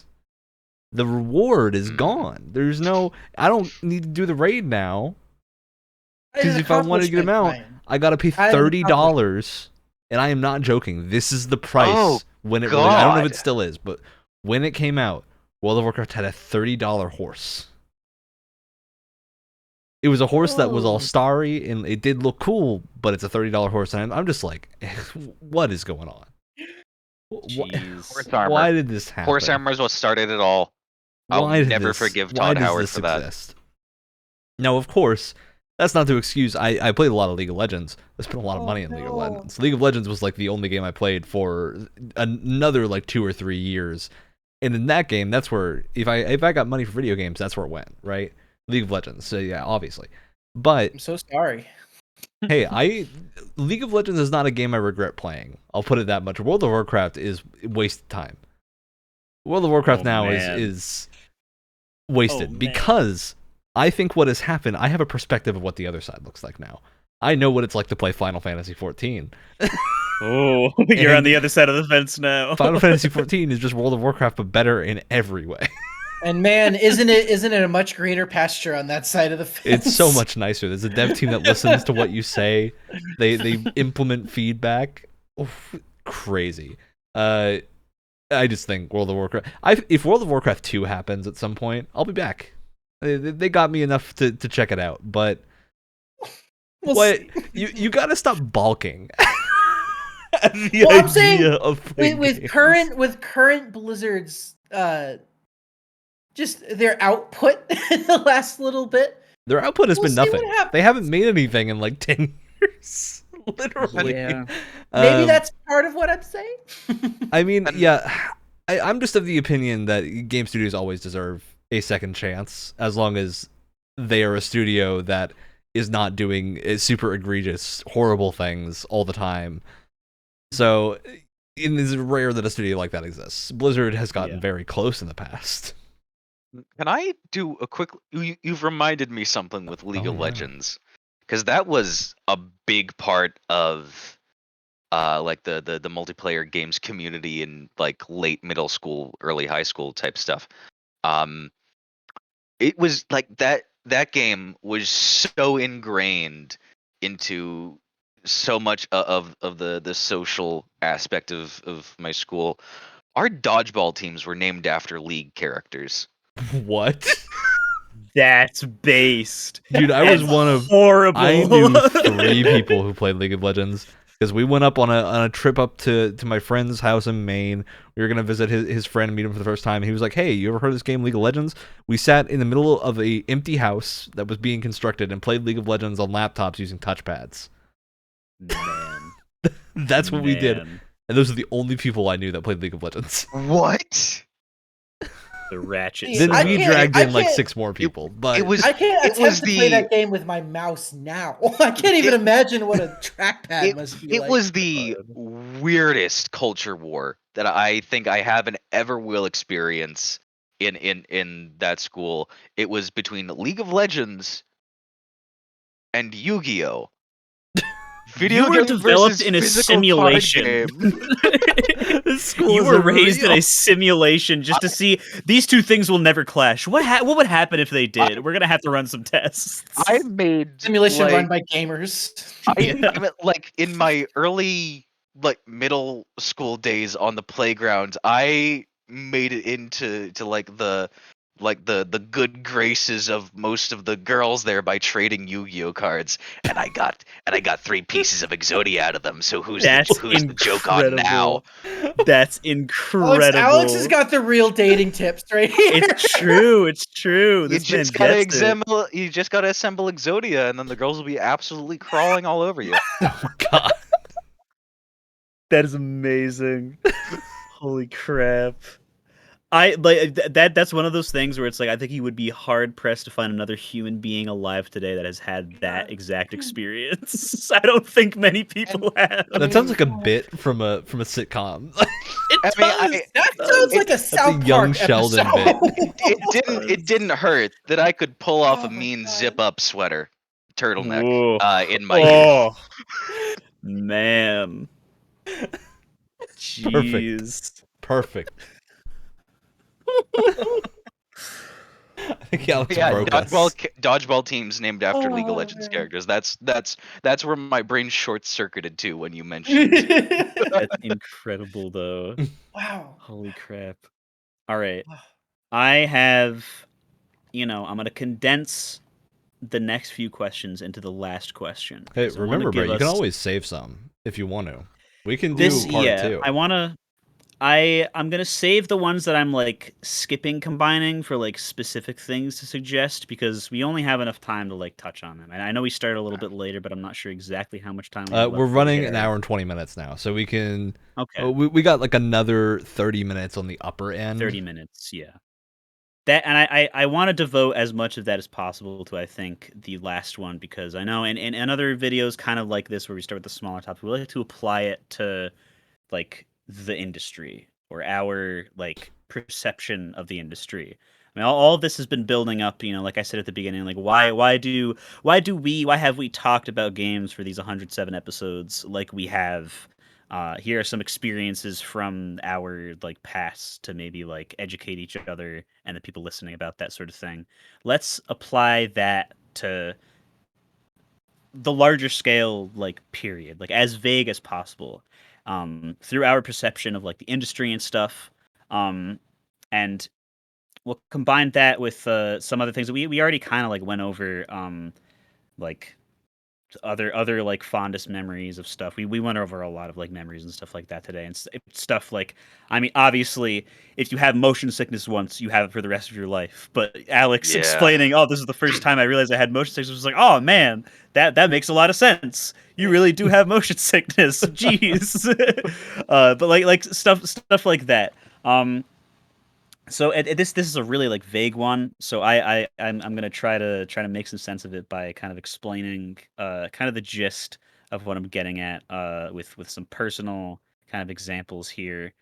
And I'm just gonna read the beginning because Ooh. every time I bring up Fooly Cooly, Wyatt's nose starts bleeding because the sheer thought of something so art house, fast-paced, and so unabashedly Japanese in a way that doesn't stop for 1 millisecond to try to make itself clear to a non-Japanese audience beyond the English translation is too much for him to handle. And I'm only kind of making fun of him because the people who I grew up with probably would have thought the exact same thing. And you see, without Far too realizing it, thespian. yes, without realizing it, and certainly without wanting to admit it, small Brett, all the way to this day, was a little bit of a hipster. Man, the only kid who watched Gundam probably within like a 50-mile radius of wherever he stood in middle school. Stuff like that, of really just like not even being sad of like, oh, nobody else likes this weird stuff. It's just like, man, I've been spending so much time watching Zeta Gundam that my friend just showed me Weezer for the first time. This is cool. Do the kids like this? I guess I'll listen to that now. My version of like, oh, so son, I was looking at your YouTube history. I see you finally found Pink Floyd. You're man, back in the day, I used to listen to Pink Floyd. My version of that was me going like, "Yeah, mom." So I started listening to the Nine Inch Nails recently, and her going, "Those are from my era. Oh my god, you're so cool." It's just like every like weird version of whatever like stereotypical normal thing could have happened was pretty much where I found myself. Um, and that kind of like at least for like my expectations of the industry has made it an absolute just torture rack of an experience looking at what AAA has become and what things it tries to do. Because in college I had like the closest like experience that I could say is like a spiritual awakening of like, wow, I have never seen or done this before, and there's so much of it from all like those previous years of me ignoring it that I get to experience it now. And that's my roommate sitting behind me bringing up Final Fantasy VI for the first time, and me going like, "Oh my god, that looks so cool. What is that? I thought all these just played like Pokemon. Why? What's the bard filling up doing? What are all these? Why there's robots and stuff? This music's like you just throw a train? Get Holy checked on. cow! Suplex a train? Exactly. And ever since then, I was like, you know what? This kid who is like, he's better at math than me. He's smarter than me. He knows a lot more about weird stuff than me. He's been playing these JRPGs since he was a kid. I've got some catching up to do because these look awesome. Ah. And it's been that way ever since. And I think that kind of realization, that snap, has been like, not only was I willing to try that, I'm willing to just try every crazy experimental thing that I have not tried yet in the book. And for me, that is the lens that I'm looking through when I look at things like E3 and the Game Awards, and I see like, wow, all these new announcements. 30% of them are gray shooters that look exactly the same that will have 10 Yeah. players on arrival and will last less than a month before nobody ever plays them ever again, and the servers shut down. And you know, some of those Of course, gray we don't shooters. see gameplay. We get a CG trailer. Oh no, yeah, Mm. and some of those Fully shooters. working microtransaction shop. That works perfect. Yes, of course, absolutely. And some of those shooters are by like blah blah blah, who you've never heard of, and some of them are by Dice. And just like it's evidence to me and my feeble little hipster brain that more and more things are becoming less experimental and more like the other thing. And it doesn't make me like, ugh, this industry's going downhill, man. I don't see myself being around on this podcast. You're gonna have to find my personal podcast on the dark web where I only talk about cool things like Final Fantasy III. Like, no, but it's just like this little thing tapping at the back of my head where it's like, man, I wish these games did something weird. I wish we had something like an Evergrace that came out by FromSoft in like 2004 or something, where all the music is going to be made out of weird different samples of human voices sped up and slowed down. Oh. It makes my ears bleed, but it's really different and kind of cool. And that's why I like the indie scene so much. It's because that's where I get a lot of this stuff. And of course, like there's still that part of me where it's like I can play Halo 1 for probably like a month straight without eating, and when I am dying at the end of that month, I'll be happy because I got to play Halo 1 for that entire time without stopping. So of course I'll be like, "Ugh, I want to be so mad, but there's Master Chief's helmet on the screen. I have to pay attention." So it's definitely two halves of where of like these are these things that I know and I'm comfortable with those and I'm excited to see where they go, but also at the same time I'm open for some weird crap. And that's the man behind the curtain of, you know, stingy old Brett, of why I'm such a pessimist when it comes to E3 and big like AAA things like that. So I mean, I would not blame you if you said that didn't make a lick of sense and I'm more confused than I was at the start. But that's what I'm trying to get at with this last bit. Try to wrap up kind of things within the theme of what we talked about so far. Why you talk about the industry like we have for these over 100 episodes so far, kind of thing. If you So can muster it. so to throw my hat in, Mm-hmm. because part of this podcast is to explain why Brett and I lovingly are at each other's throats. Of all the time. course. Of course. I completely understand where you're coming from, and I agree.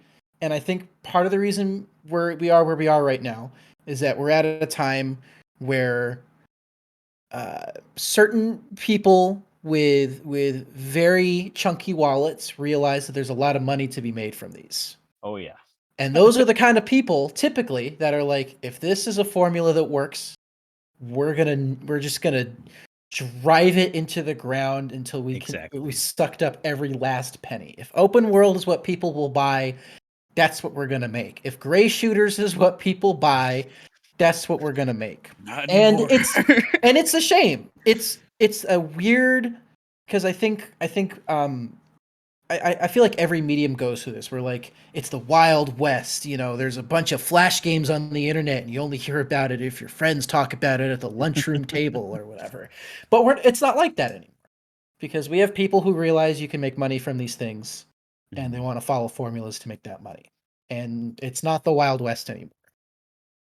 So I completely agree with you on that front. I want to see weird things too. The thing that has me excited about where AAA is going right now, not every studio, but a lot of them are putting a lot of focus on like cinematic storytelling, which is something that I'm all in on right now, right? Like Naughty Dog, they started off their career making Crash Bandicoot and Jack, right?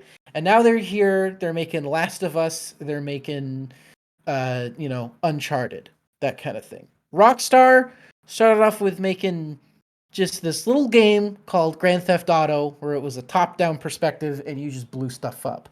Now, they're making things like Red Dead Redemption 2, that probably has one of the best written stories in any video game I've ever played. Red Dead Online. Be quiet. Which they don't want to talk about. There's a lot of focus on that right now, which is why AAA still has my attention.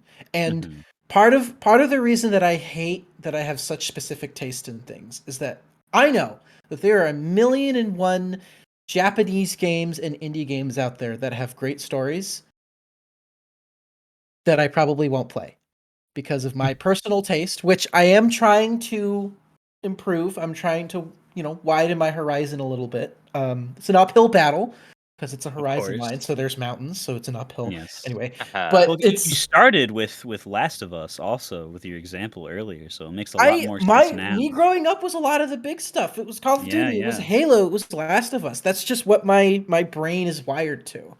And that's really exciting to me. Like, Ryan, if you remember, I did a whole presentation about this when we were in Montreal. It's like a lot of AAA games now are like very character focused. They want the player to feel something for these characters in a very like big budget sort of cinematic fashion. Think of like I said, Red Dead 2, think of God of War, think of most Sony games, which is why I love their games so much, is because that's what they're really focused on. And that's why I both love and hate where AAA is right now. Financially, I hate what it's become, and it's this disgusting, malformed creature that I want nothing to do with.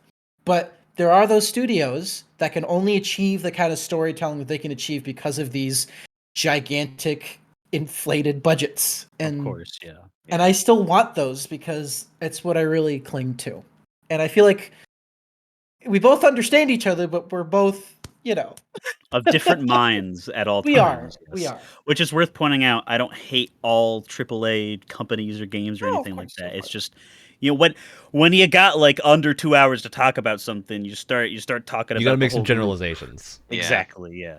And I don't, and conversely, I don't hate all indie games either. Like Hades is like one of the greatest games I've ever played. Calling Hades an indie game is... It technically technically is. Is a reach. Listen. I'm trying to get into them more, and that's a great place to start, in my opinion. Okay.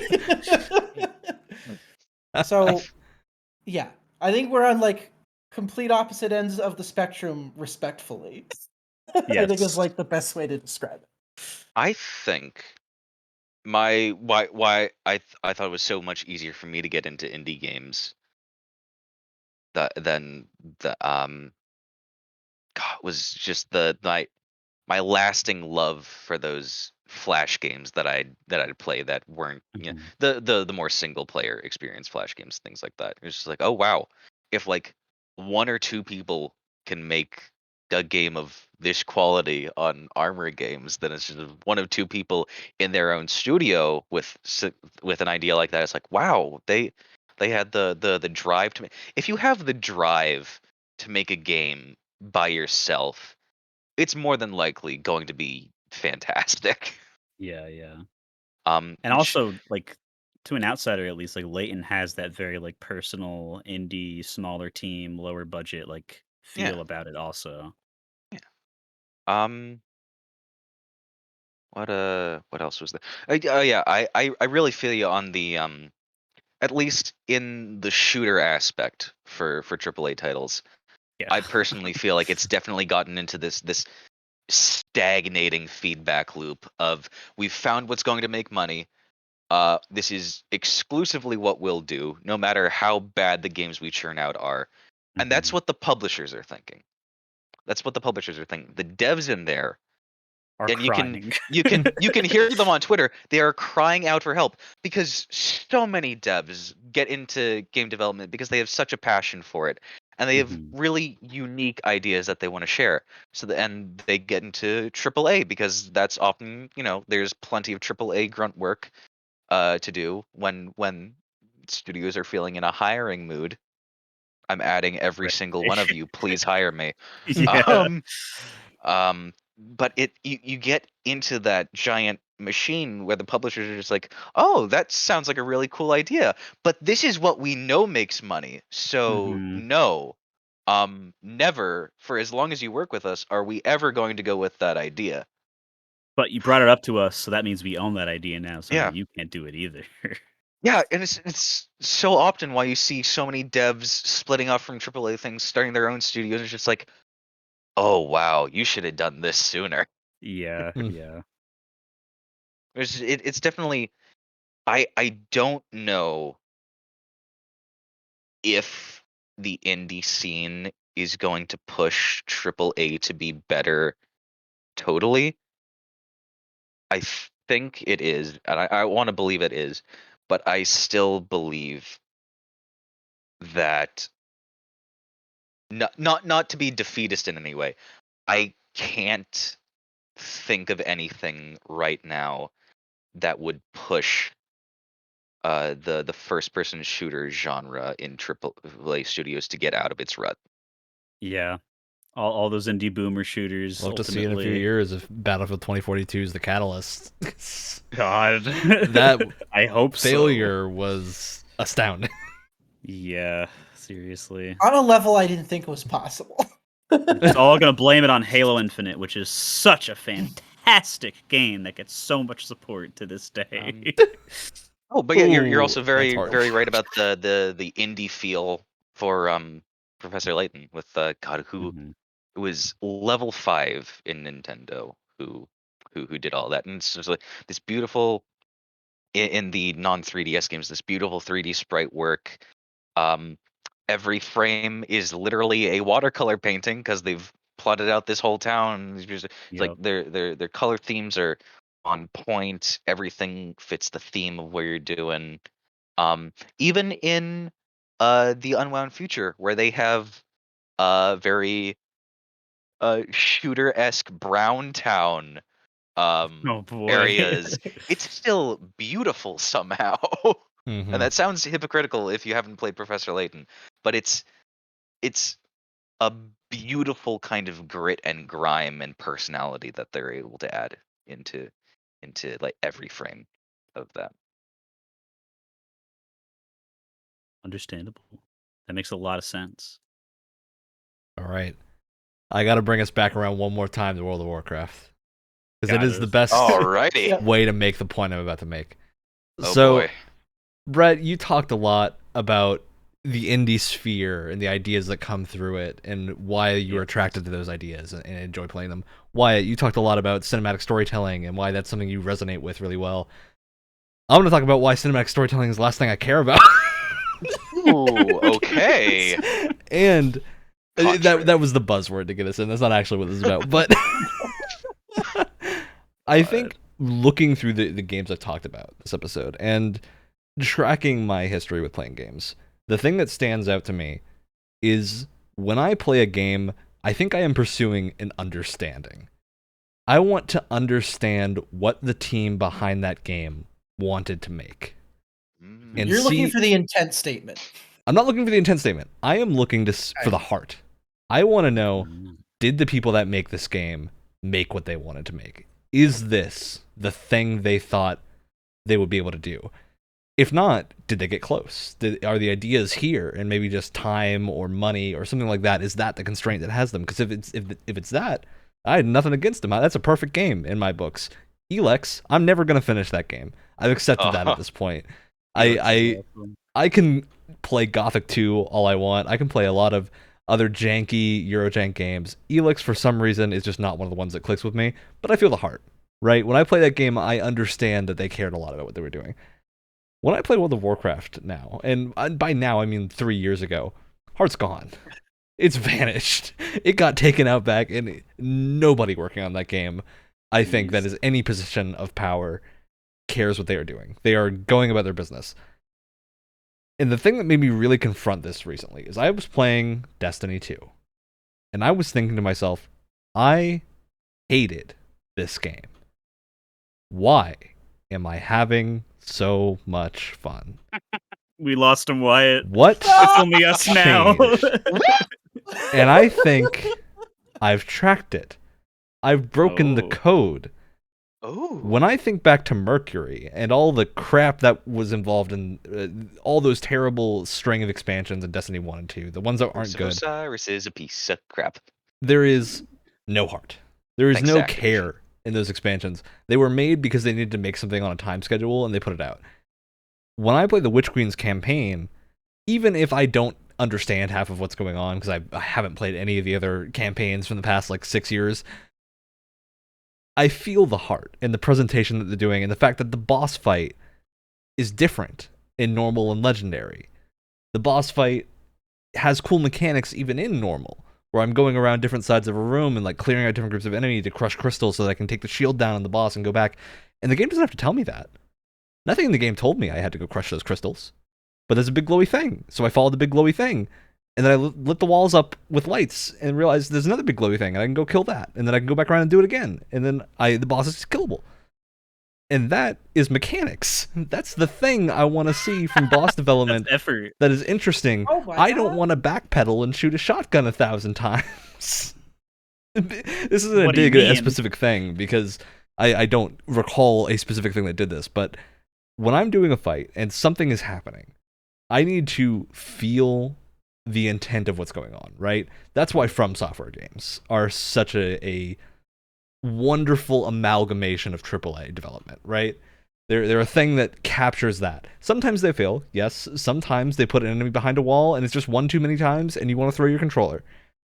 I understand that, though, because I feel like the developers who made that knew exactly what I would feel about it, and they're taunting me. They want me to get past that because now I've had to struggle. And because I had to struggle, that's going to make the reward so much better. And to me, that works so well. But it all comes down to, is that heart present? Can I understand what the development team wanted here? If I go play Metal Wolf Chaos and hear the terrible dub yelling about the president in a giant mech, Oh my that's God, heart. That's right. That is what heart looks like in a video game. Beautiful. With a tiny budget. I don't care if that's the worst game I've ever played. It's not. But if it were, I would still finish it. Because of that. Because of that one line. I think that's why people love Metal Gear so much, and why people like Death Stranding, and everything totally. Kojima's done. I think Ghostwire Tokyo, I haven't played it yet, but I can tell looking at that game that it is heart. I don't know if it has enough heart to carry all the side activities and whatnot, but it has it to some degree. And I think when people are talking about like that ephemeral quality of games that makes you want to play them, like what is a 10 out of 10? What's a game that is masterpiece? The only requirement to me is that they nailed that. That I get the intent through so powerfully that I feel like I'm in that room where they conceptualize these systems, the way everything interacts, the UI, how it all comes together. I'm sitting there and I'm like, perfect. We did it. When I am in that spot, that to me is what a 10 out of 10 looks like. And that's what Yakuza games are. That's what other games are. You know, the games that have nailed that feeling. Earth Defense Force, best Earth example. Defense Force is the best 7 out of 10 out of 10 that I've ever played. That game is objectively not great. But if we're talking about like perfectly executed intent, right, and also feeling the love for it, I feel like that's a huge reason why It Takes Two was Game of the Year for me. Oh, yeah. Is because it had a goal, and not only did it reach that goal, you could feel the developers' love for that in every single like just aspect of that. Whether but it the was key visual, is it's not whatever. just about like did you nail your intent? It's was your intent worthwhile? Did what you want to make, is it something that needed to be made for whatever reason, right? I don't think that's an answer that the people playing the game decide. I think that's something the developer decides. If they're conceptualizing this game, they're like, okay, I need to make Battlefield 2042. Why? What is it that people want? We haven't made a good game in 5 years. People want Battlefield 2142 again. And if people are asking for a game again, just make the game again, right? I think at that point, 100 years, you're okay with just making whatever they asked for, right? You don't need to. I think Far Cry is one of those games in a position. As long as people are okay with it being the way it is, I'm fine with it. I don't care. I may not play them all, but I'm not going to get salty if people are enjoying those games. It's Call of Duty's thing too. Like, if people are buying and enjoying these games and don't have issues with it, who am I to say it's not my game, so change it? I think at that point, the onus is on me to accept, okay, it's not my game, let me go play something else. It's not possible for games to still do exactly what they want and say what they want and appeal to every person on the planet. Yeah, I don't want a game to appeal to every person on the planet. I want a game to be what it wants to be. Well, and that's kind of going into what we were talking about last week in terms of like, you know, your audience and who, in terms of like listening to the people who play your games, like what are those specific people that you want to be listening to? Like whose feedback do you really want? Yeah. I mean, that's the reason I think Final Fantasy XIV has become what it has after World of Warcraft, because 14 knows exactly what it wants to be. And it knows the player base that is playing it wants exactly that and not something different. And so they don't change it. It's the simple knowledge of like, yeah, okay, the boss design can get old when it's just these square arenas that you're in, but the fights are so good and the music is so good that I think the change you'd have to do to get those to not be in those arenas would detract from the other things. And I want those other things. I don't care about a fancy arena. I care about the crazy music going on in the background that sounds straight out of Bollywood. That's what I want in my game. Bollywood. Oh, the Bollywood boss. Oh, yeah. It's just, I think that there's that weird combination of quality, effort, and intent that you hit where you found a quote-unquote perfect game. It's not going to be perfect to everybody. And people are going to yell at you if you rate the game a 10 out of 10 if they're not you, right? And it doesn't matter. No one cares. Game ratings are arbitrary and don't matter. It's just, the only question at the end of the day that matters is, did you enjoy playing it? The answer is yes, it's a good game. That to me is the boiled down statement.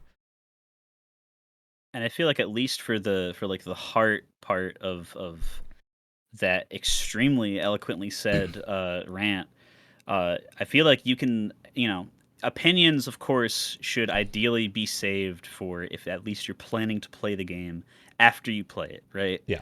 But I feel like you can tell just like heart just by, even if it's like a CGI. Well, the marketing team has heart. It's the team behind the Outer Worlds 2 CGI trailer knew what they wanted to do. Yeah, Mhm. exactly. I may not see that like right the from trailer, beginning. but I understood it. I Yeah. 100% get what they were going for, and they did it, right? Yeah, and when you see like Gray Shooter number 5 million in 2022, it's like if there's some sort of intent behind everything, right? But it's not that I'm not seeing it. It's just that the intent was to Was wrong. be It was bad. uninteresting, and yeah, it was bad. It was to be uninteresting and The to intent ape was to off other produce a things. trailer, not to produce a good trailer. Exactly, yeah, and not to actually attract me into playing a game that really doesn't look like it's that interesting, because yeah. But when you have like crazy bombastic trailers, or you have the thing that Sony does sometimes where they bring in like an orchestra to perform or something like that. When you have even like, yeah, that's like part of like the AAA like extra like money stuff. But if there's heart behind that money and it goes to the right places where it's like, yes, this is obvious that we care. We care about this thing that we're making. We're gonna put like extra into the advertising, so that you know that we care about it by having like we know you guys love the music in uh Final Fantasy VII or whatever. So they're gonna make sure we hit all the like parts of the hits in the Final Fantasy VII remake trailers that we put out, just like every little tidbit, so that you know if you like the battle theme, guess what? 20 remixes of it are going to be in the full game. Here's 5 seconds of every single one of them. It feels like in some of those trailers. It's just like stuff like that where it's like a combination of what you should know that people expect from you, and seeing that actually like executed upon by like the marketing team and of course the actual devs themselves when it They comes to always like go back advertising to that game. like E3 2012, E3 2013 Sony show where the remake of not Kingdom Hearts, the remake of Final Fantasy VII is unveiled, and just the atmosphere of that room is one of the most interesting things I think you'll ever see of a game presentation, especially now that they're on the way out. It's a room that is waiting with bated breath and so ready to be disappointed. You can tell everyone in that audience 1 second away from disappointment. Anything could pop up. Movie could pop up, disappointment. Anything that wasn't the word remake pops up on that screen, everyone is disappointed because the trailer was so good. They nailed the intent for a game. They had before the trailer started, if you're an astute person and you remember Final Fantasy VII and you're like, oh, the life stream, this cool imagery of like the flowing green tendrils, the room filled with like the PS3 looking menu screen of the live stream. And that doesn't confirm anything because all the Final Fantasy games have kind of hinted at that. But you think that, and you then go, wait a minute. And then they play the trailer, and you're in it. You're in the trailer. You're in the footsteps. You see something that looks like a Mako reactor, and you go, wait, are they doing it? And then they pan down, and they keep panning. Tip of a sword. They go down, it's a big sword. It's the Buster Sword. You see a gun arm, and the narrator's just going ham about legends coming back, and you're like, all right, I'm sold. I'm in. I'm in. I did not play Final Fantasy VII before seeing that. I played it afterwards. Yeah. Because they sold me on it retroactively 20 years later with that trailer. So, yeah, I just think it's an art form. Getting these things right and finding people that can do it right is very difficult. So. For sure. That's it. The rant's over. Wonderful. Jeez. Well, I think it's down to you again, Alex. If you have any things to compare to the absolute just meteors that we've just sent down. I was so enthralled in what Ryan was saying. I forgot the question. The last thing I remember talking about. You replied to the question. You did. I did. Yeah. Okay. Yeah, you were just sandwiched in between. That's how long ago it's been. Now. Oh wow! I forgot. Because legitimately, I think we make the joke of there being like, oh, there's Alex's famous iconic Call of Duty rant now with the other thing that happened this episode. That's like the complete opposite, where it's like, wow, that was eloquently. Did you write that down? Wow. He rehearsed it the night before. To bring it back to the climate thing, I think the reason I tend to think that way is because I grew up in that environment of nothing was weird. Like, despite being in a very small town, there was nothing that you could be interested in, or at least that I was interested in, that was weirder than anything else anyone else was interested in. Like, I had a friend, we would sit down and talk about romance anime that we watched as, like, little 13-year-olds. And we're like, oh, wasn't it so cute when they did this? I don't know why we did that.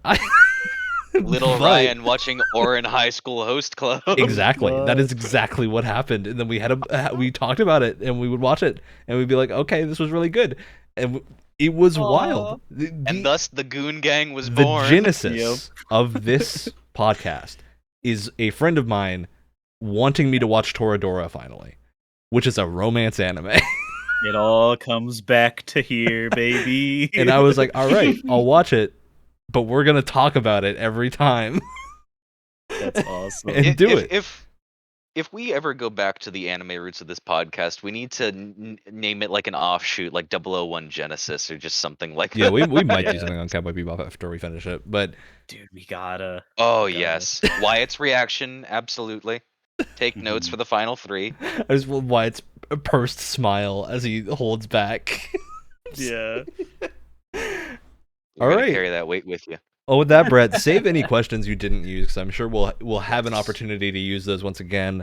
We did the show. That's it. That's the show. We got shout-outs at this point, which are weird this episode, because this entire episode is basically lengthy Pretty shout-outs. much. Yeah. Yeah. I have an anti shout out. Oh, Unfortunate. gotta bring some Starting off negativity into the... Yeah. But it has to be said. Ryan and I have been watching Star Wars Rebels, and it got off to a rough start, but I am enjoying it a lot more now. There's this one character. Her name is the Seventh Sister. Oh. She is a an Inquisitor, which is Big intimidating Sith person. big intimidating Sith person, right? I don't even know how to talk about this. But is she killed in one scene? or something like that? No. The main characters of the show skew pretty young. Ezra, I want to say, is He's like 15 something. I think they say 15. He might be 16 at this point. but- Sabine is like a year or two older. Kanan and Hera are both like adults, right? Rebels. I thought you said Rogue Squadron. No, never Rebels. mind. Rebels. The Seventh Sister, for whatever reason, ever since her first appearance in the show, has been flirting with anything that moves, regardless of how old that character is. And it is so uncomfortable to watch. She, like, Alternatively, in if her you've seen the first- show before, it's very funny to watch Wyatt's reaction to it. In her first appearance, she like captures Ezra and starts like flirting with him and like stroking his face and all this stuff and like calling him pretty. And it's like, this is a 15-year-old kid. So we get that you're evil, What's but maybe it's a going little far. on? This is a kids show, lady. Go home. Yeah, it's really Stop. uncomfortable. You to don't know what watch. you're doing here. Stop. And it's this weird thing because it's like my enjoyment of the show started like below at the Earth's core, and then it like got a lot better as it went along, and then this Seventh Sister comes out of nowhere and starts flirting with everything, and so it goes back down again because it's just so awkward to watch, and I don't like Jeez. it. It's When you get to extremely season awkward. 2, it'll shoot back up again. Ugh. I need to take a shower. Just Who else thinking has about got it. a shout out to cleanse our minds of this filth? I do. I have something that's completely I not love that that you related. raised your hand, Alex. I always do. I always do. I don't know why. It.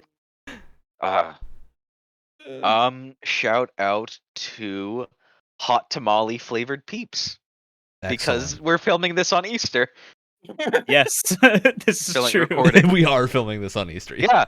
Happy anniversary of the mammal that lays eggs and isn't Happy a platypus Brett's or a birthday. echidna.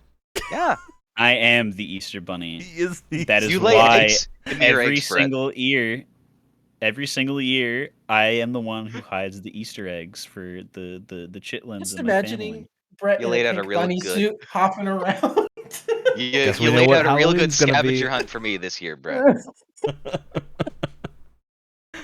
I practically ruin it for myself at this point. All right, Brett, you first. All right. Yes. I've been playing because I finally found something to do after the Elden Ring splurge after Valkyrie Profile 2. I mean to play Lost Odyssey for a very long time. I want to play that game so bad. A Mistwalker game. So OG Final Fantasy boys who left Square because Square got dumb.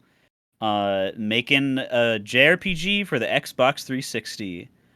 Last night I just got there's a child character who's voice acted by Phil and Lil from Rugrats, and I cannot unhear it. But in the same scene, boy howdy did I not think that there was going to be a funeral minigame in this RPG that was legitimately touching and extremely sad. I thought you were going to go in the other direction so hard there, Brett. No, I thought literally every single thing about this game, where it's like, the combat where it's turn based, but like the circle shrinks into the other circle, you got to press the button at the right time. Did that in Legend of Dragoon? It was terrible. I was so ready for it to be bad at this game. You're telling me a reward for doing side quests is I get to read? I get to read this character's memories because he's immortal. I get to read for like 15 minutes. What am I in first grade? Get out of here with that.